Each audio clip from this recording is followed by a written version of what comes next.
ఈ వీడియోలో మనం all competitive related general knowledge bits అనేవి చూద్దాం. ఫస్ట్ బిట్, అర్థశాస్త్ర పితామహుడు ఎవరు? అర్థశాస్త్ర పితామహుడు ఆడమ్ స్మిత్. నెక్స్ట్, పక్షిశాస్త్ర పితామహుడు సలీం అలీ. నెక్స్ట్, వ్యాక్సినేషన్ శాస్త్ర పితామహుడు లూయిస్ పాశ్చర్. నెక్స్ట్, జీవశాస్త్ర పితామహుడు అరిస్టాటిల్. నెక్స్ట్, నానో టెక్నాలజీ శాస్త్ర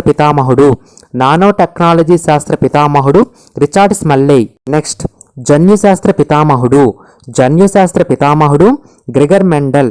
నెక్స్ట్, జామెట్రీ పితామహుడు యూక్లిడ్. నెక్స్ట్, రక్త ప్రసరణ శాస్త్ర పితామహుడు William Harvey. Next, nuclear physics పితామహుడు Ernest Rutherford. Next, father of